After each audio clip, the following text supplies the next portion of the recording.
Friends नमस्कार आपण मानक मोर चैनल इंडियन फ्लेवर को बहुत बहुत स्वागत जनाऊे। फ्रेंड्स आज मुझे अति सुआदिया बिना पियाज रसुण रे तैयारी आंब खटार रेसिपी। यही आंब खटाटी को जेकोसी पूजा पर्व रे मध्य बनाई पारिबे। देखंतु यही आंब खटा को देखा जमीती खाइबा पाई मध्य बहुत टेस्टी होईछि। जदि भल लगे गोटे लाइक करिदेबे, नुआ थिले चैनल टी को सब्सक्राइब करिदेबे। तो देरी न करी चलंतु रेसिपी टी को स्टार्ट करिबा। फ्रेंड्स आंब खटा पई एठी मो दुईटी कंचा आंब को नेइछि। फ्रेंड्स भोजी मानकरे जो आंब खटा खाई थाउ ट्रेडिशनल आंब खटारे चोपा को कड़ा जाए नहीं, तो एठी मो चोपा को रखी टिके छोटिया छोटिया करी काटी नेइछि। एठी आपण माने लंबा शेप रे मध्य काटी परिबे। आंब खटा पई चलंतु प्रथमे गोटे मसला टी प्रस्तुत करूछि। गोटे चमच हेबो पान मधुरी, गोटे चमच हेबो जीरा, आधे चमच हेबो मेथी, अल्प केतोटी लवंग, दुईटी अलैच और छोटिया खंडे डालचीनी को नेइछि। ता सहित आधे चमच हेबो सोरिष को नेइछि। चारोटी सुखिला लंका को देई हल्का टिके भाजी नेउछि। एठी मने रखिबे अधिका भाजीबा द्वारा पिता होई जिवो, तार टेस्ट ठीक से आसीबो नाही। किछि समय पर देखंतु हल्का टिके भाजी गलाणी, सुंदर बास्ना आसिलाणी। किछि समय पई ठंडा करि नबा। देखंतु ठंडा करि नेछि। एबे गोटे ब्लेंडर को काढी नबा और चिकण करी ब्लेंड करि नेछि। देखंतु खट्टा पई मसला टे प्रस्तुत होई गला। फ्रेंड्स इठी मो अल्प टिके अदा को छेची नेछि, तीनोटी सुखिला लंका, तीनोटी कंचा लंका और अल्प टिके भृसंग पत्र को नेछि। स्वाद अनुसार इठी मो लूण को नेछि।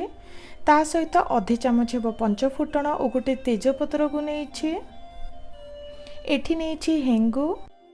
स्वाद हिसाब रे एठी मु गोटे कप हेबो गुड़ को नेछि। ता सहित आधे चमच हेबो लंका गुंड, आधे चमच हेबो हळदी गुंड को नेछि।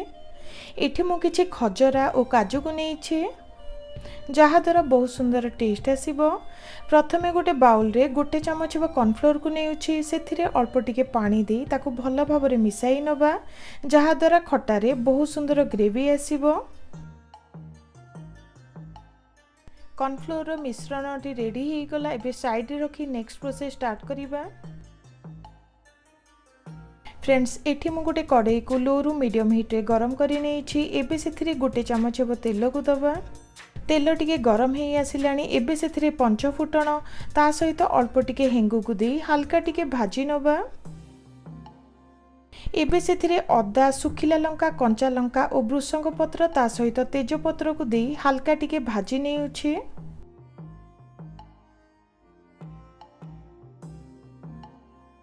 देखंतु प्राय गोटे मिनिट पई हल्का टिके भाजी नेछि। बहुत सुंदर बास्ना आसिलाणी। एबे सेथिरे काटी रखिथिबा आंब खंड को दबा। ता सहित लंका गुंड और हळदी गुंड को देई दबा। स्वाद अनुसार एबे सेथिरे लूण को देई भल भाबरे सब को मिसाई नेउछि। आंब सह लंका, लूण और हळदी को देई भल भाबरे मिसाई नेछि। मसला जेपरि न पड़े एठी मु अल्प टिके पानी देई देबी।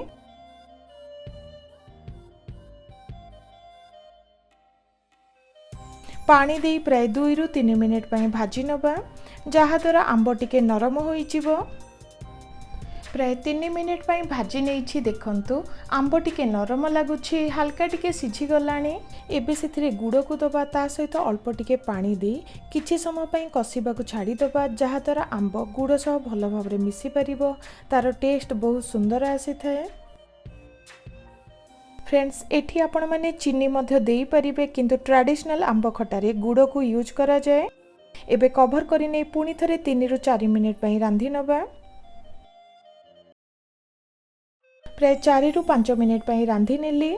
बहुत सुंदर बास्ना आसिलाणी। आंब गुड़ सह भल भाबरे कसी गलाणी। एबे सेथिरे कॉर्नफ्लोर रो मिश्रण टी देई दबा, जहा द्वारा ग्रेवी टिके बहलिया हेबो। ता सहित खजरा और काजू को मध्य देई दबा। एबे भल भाबरे सब को मिसाई नेउछि। एठी मने रखिबे सब बुले लो हीट रे ही बनाइबे। फ्रेंड्स आगरू गोटे मसला टी प्रस्तुत करथिले।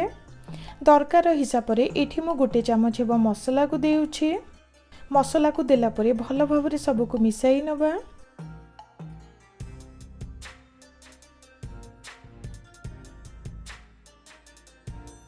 देखंतु भल भाबरे मिसाई नेली पुणी थरे 2 ରୁ 3 मिनिट पई रांधी नबा। तो फ्रेंड्स देखंतु वर्तमान हमर आंब खट्टाटी रेडी ही गला। देखंतु देखिबा को जेमिति खाइबा पई मते बहुत टेस्टी होईछि। देखिबा को पूरा पूरी भोजी स्टाइल आंब खट्टाटी हमर प्रस्तुत हेई गला। निश्चित ट्राई करिवे, केमिति लागिला निश्चित शेयर करिवे। जदि नुआ थांती आगु को नुआ नुआ वीडियो देखिबा पई चैनल को सब्सक्राइब करने को भूलिबे नहीं। रहुछि नमस्कार।